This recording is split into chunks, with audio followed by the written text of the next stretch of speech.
Hey guys, coming at you today with a nostalgic childhood favorite meal made keto. Some delicious sweet and sour chicken. So let's get started.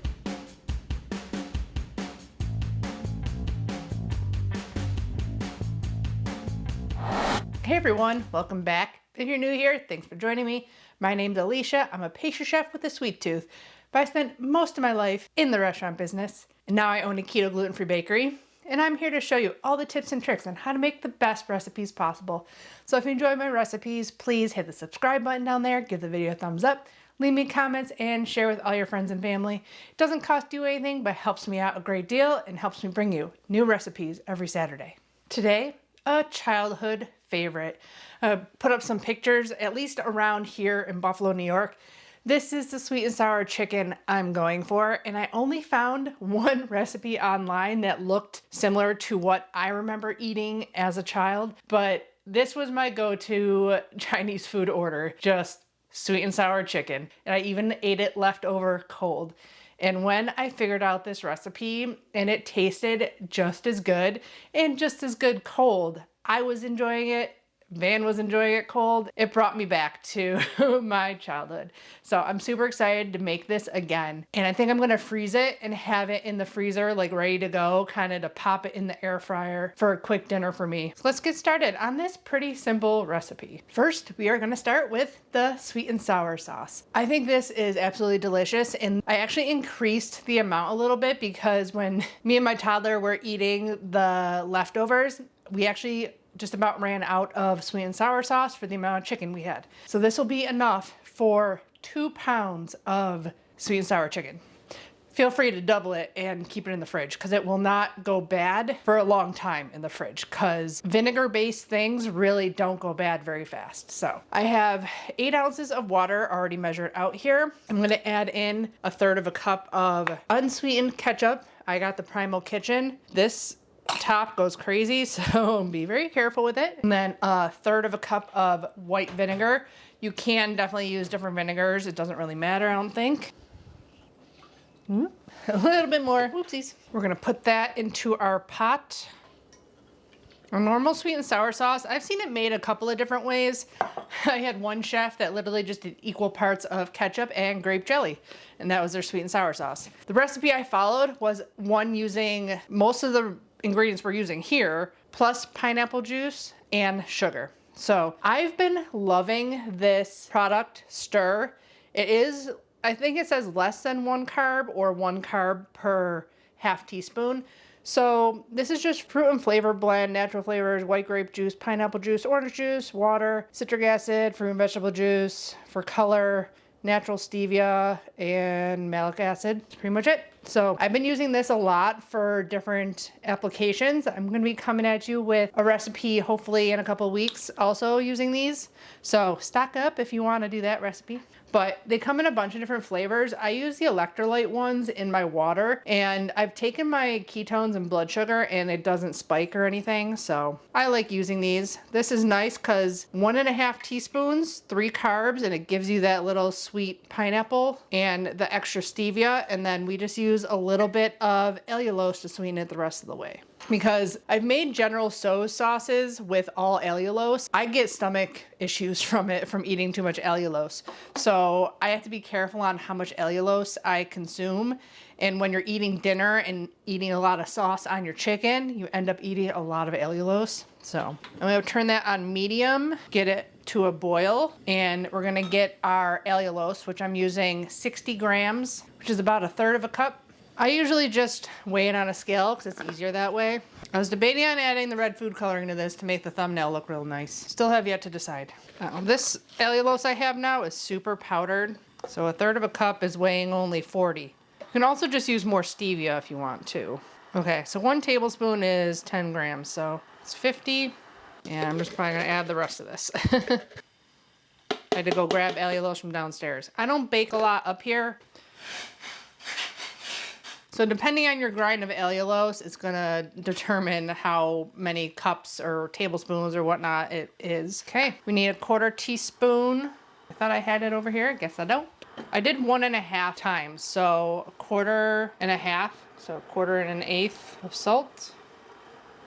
In a small bowl, you want to do a half tablespoon of arrowroot and a half tablespoon of water. You can also do this with xanthan gum. I just made beef stroganoff the other night and I sprinkled the xanthan gum as I was whisking, you know, adding as I went until it was thick enough. A lot of times I just prefer taking the carbs of arrowroot instead of doing the xanthan gum. So we're already to a boil here. Add in your arrowroot and boil until it's thick. That's pretty much it for your sweet and sour sauce. I'll bring it back to a boil now.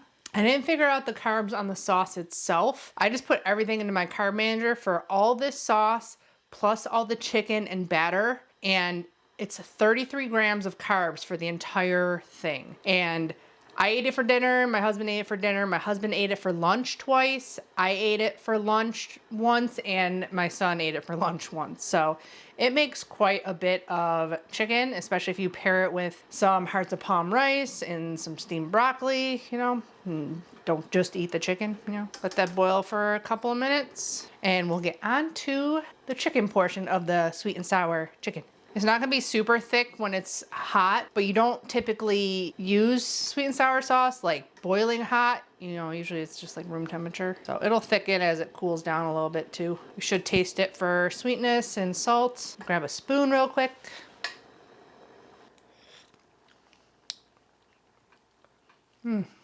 Might do another 1/8 of a teaspoon of salt. It is pretty sweet with that allulose and the stevia. Nice and tangy though. Just needs a little bit more salt. Okay, I'm gonna put it back into this measuring cup for cooling down purposes, and we'll get on to the chicken. Feel free to definitely just add this to some stir-fried chicken and veggies too. Be delicious. Setting this aside. Keep out your white vinegar. We're gonna need it for the batter and the arrowroot. And then we'll grab the rest of the stuff we need for battering the chicken. Okay, now on to the chicken, which I already did some prep ahead of time because I'm shooting 3 videos today. So I had to get some stuff done yesterday. But this is 2 pounds of chicken breast. When I did my test, I did use chicken thighs and it turned out delicious. So you can use chicken thighs in here. I just cut it into different size pieces. I don't really think it matters too much. I remember getting the chicken at a Chinese place. They were all different sizes and shapes, so I don't think it really matters. I did do a marinade yesterday. So this is 2 tablespoons of beaten egg, 1 tablespoon of rice vinegar. Make sure it's not sweetened with anything. I'll put down here what the recipe recommended. Like I said, I found one recipe that was like battered fried sweet and sour chicken. I didn't have that, so I just used Kikkoman rice vinegar and 1 teaspoon of salt.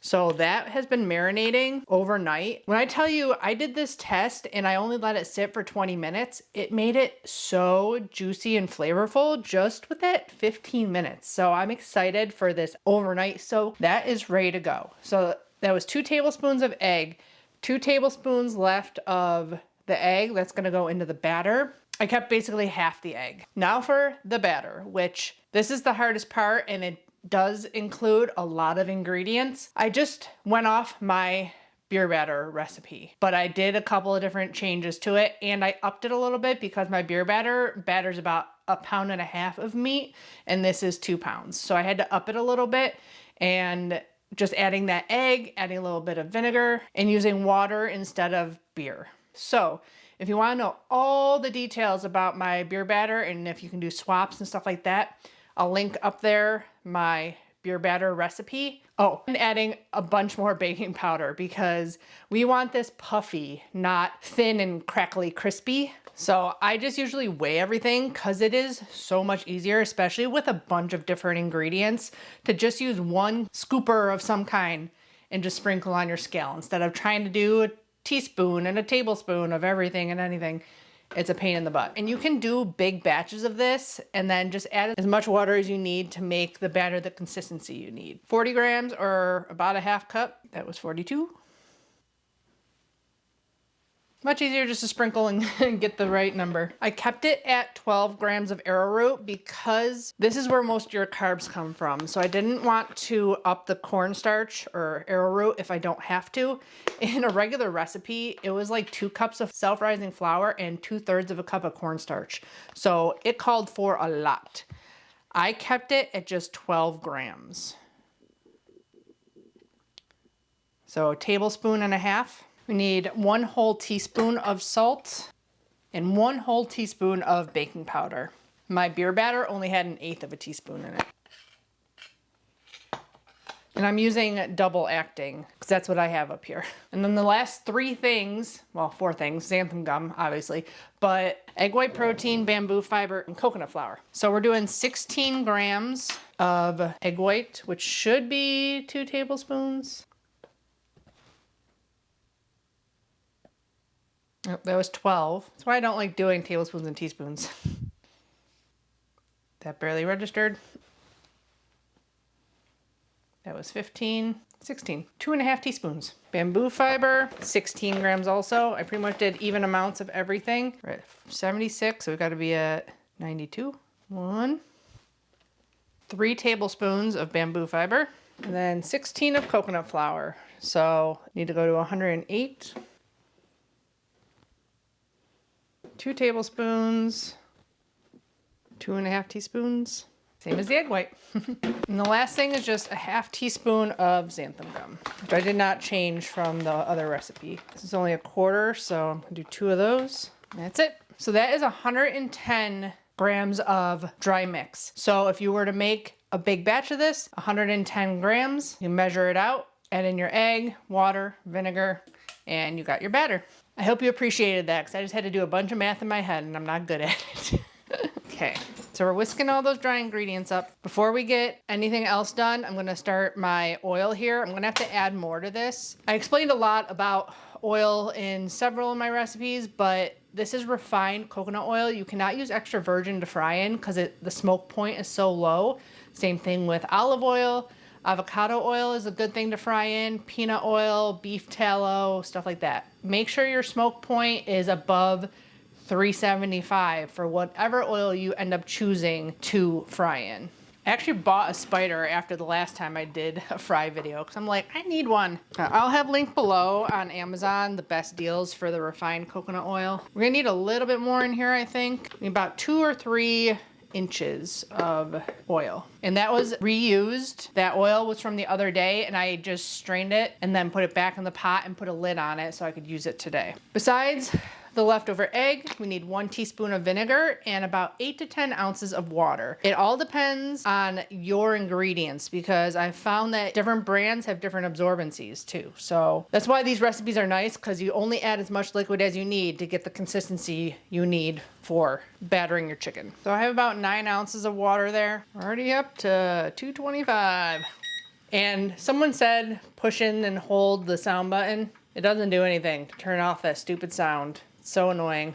But I like the one downstairs because I don't have to worry about it beeping. But we want to keep this at around 350. Now the last couple things we need, where did I put it? The recipe I followed recommended using a skewer to pick up the chicken and drop it in the oil, and it is a game changer for frying. It is so much easier than doing tongs or your fingers or anything like that. So I do suggest a long skewer. Then I just grab a sheet tray with a rack and some paper towels. I like to fry it and throw it in the oven at about 200 degrees just to keep it kind of crispy. We're all ready to go. We're definitely gonna need 9 ounces. So I'm gonna pour in the 9 ounces. And it might not seem like it's thick enough, but as it sits, the coconut flour really absorbs in there.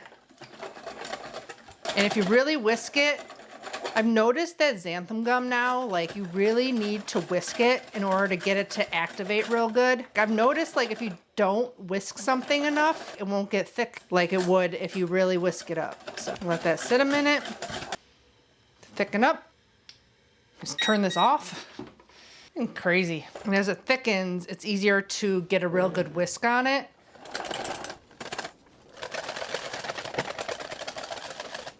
See, it's getting thicker as it goes. It's that xanthan gum now. Like, I don't understand what the difference is now. It definitely, I feel like, wasn't like that before. Look how thick it is now. And it's like that gloopy thickness from xanthan gum. Crazy. Okay, add in your leftover egg. And we might need to add more water. It was so thin, now it's thick. 1 teaspoon of vinegar. It actually might be about the right consistency. Might need to add a tiny bit more water. The rest of the egg in there. Okay, I have 1/4 cup in here. I'm gonna add splash. You do wanna let this sit for a minute to get the consistency because you're gonna be pouring it all onto your chicken. You want it thick, but not too thick. Do another little splash. Yeah, that's about 1 ounce right there. 10 ounces of water. Let's turn this back on and you're ready to fry. So we pour all of this batter on the chicken and mix it up. Might need a bigger bowl. Okay, looks good. Can't wait. We're all good to go. Get all that batter on there. Drop it in.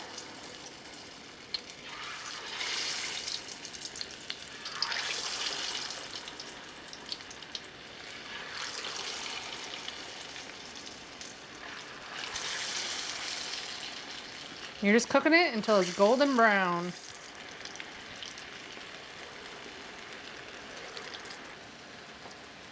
Still like 340, pretty good. I just keep the fork in there to kind of like mix, keep it mixing. I didn't have any problems with like chicken that wasn't cooked or anything once it was just golden brown. There is our sweet and sour chicken. Little nugs out. Super fast fry on there. And I know it's Lent right now, but this would be awesome for sweet and sour shrimp also. I was debating on getting some shrimp out, but I didn't. One more second on that guy. We got 350, just about. More chicken in. Oh, you could do it with a fork too, I suppose. But apparently this is how they do it in Asian restaurants. They do it with a wok though, to fry it up. I normally have my fan on right now too. Once they're off the paper towel, it's nice to put them on a rack so they don't get soggy from sitting. They're delicious. They're like crispy on the outside, but super soft and pillowy on the inside. A soft, crispy batter. I'm gonna snack on that all day. Might have overcrowded that a little bit. Why is it not going up? Weird. You'd think it'd be heating up.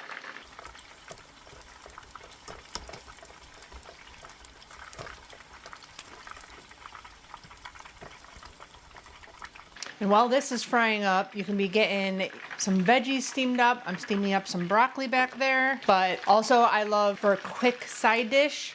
We follow mostly paleo, so I get my husband this organic quinoa and brown rice. And it's a 90-second pack, throw it in the microwave, easy quick side. Especially if you have this already in the freezer, good to go. I usually do the hearts of palm rice, which I enjoy. I usually stir fry it up with Asian spices. So I do a little bit sesame oil, garlic, ginger, and some soy sauce, and have a quick little rice stir fry on the side. And then the other option is Kaizen rice. More like orzo to me than rice. I think my butane might be getting low, which is why this is not cooking as fast as it should. I'm probably just gonna freeze most of this flat on a sheet tray and then throw it into freezer bags for quick dinners. Last of the chicken. Like just the right amount of batter. The little guys. Okay, time to plate this up. I'm excited. If your oil is too hot, might fry them too fast. Makes a lot of chicken. Yeah, so all this plus all that sauce is 33 net carbs. You don't need to salt this or anything because there's plenty of salt in batter and in the marinade we made. It is perfect, just the way it is. Ready to plate this up with some steamed broccoli and our delicious sauce and give it a taste. Okay, it is time to try this. I weighed all of the chicken because I was interested to see how much it was, and it was 1,050 grams. So if you divide that by 5, it's 210 grams. It'd be 6.6 carbs with 1/5 of the sauce and 1/5 of the chicken. It's this much right here. It looks pretty delicious. I don't want to mess up my plating here, so I'm going to eat one of these pieces over here. It's like crispy, but like soft too.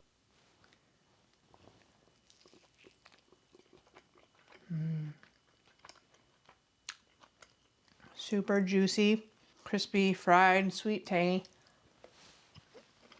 And he devoured this cold. Of course, he always said, good, after I stopped rolling the clip. It is so good. Nice and salty too from that marinade overnight. It's delicious. So I hope you guys enjoyed this recipe and try it out for yourself. Let me know down in the comments below what you plan to fry. Are you gonna do some sweet and sour shrimp, chicken thighs? I personally like chicken thighs better. They were even juicier than this, but the traditional from an Asian restaurant was white meat. I bet it'd be even delicious with some steak or even pork. Lots of options. This batter can be used. You can make up a big dry mix, have it ready to go, and fry all sorts of things. Don't forget to check out my Amazon shop page. The link will be down in the description box below, along with the blog link to the full recipe. Give the video a thumbs up if you enjoyed it. Subscribe if you haven't already. And as always, we'll be back with many more keto, low-carb, healthy meals, desserts, and snack recipes. Bye, guys. Happy keto cooking!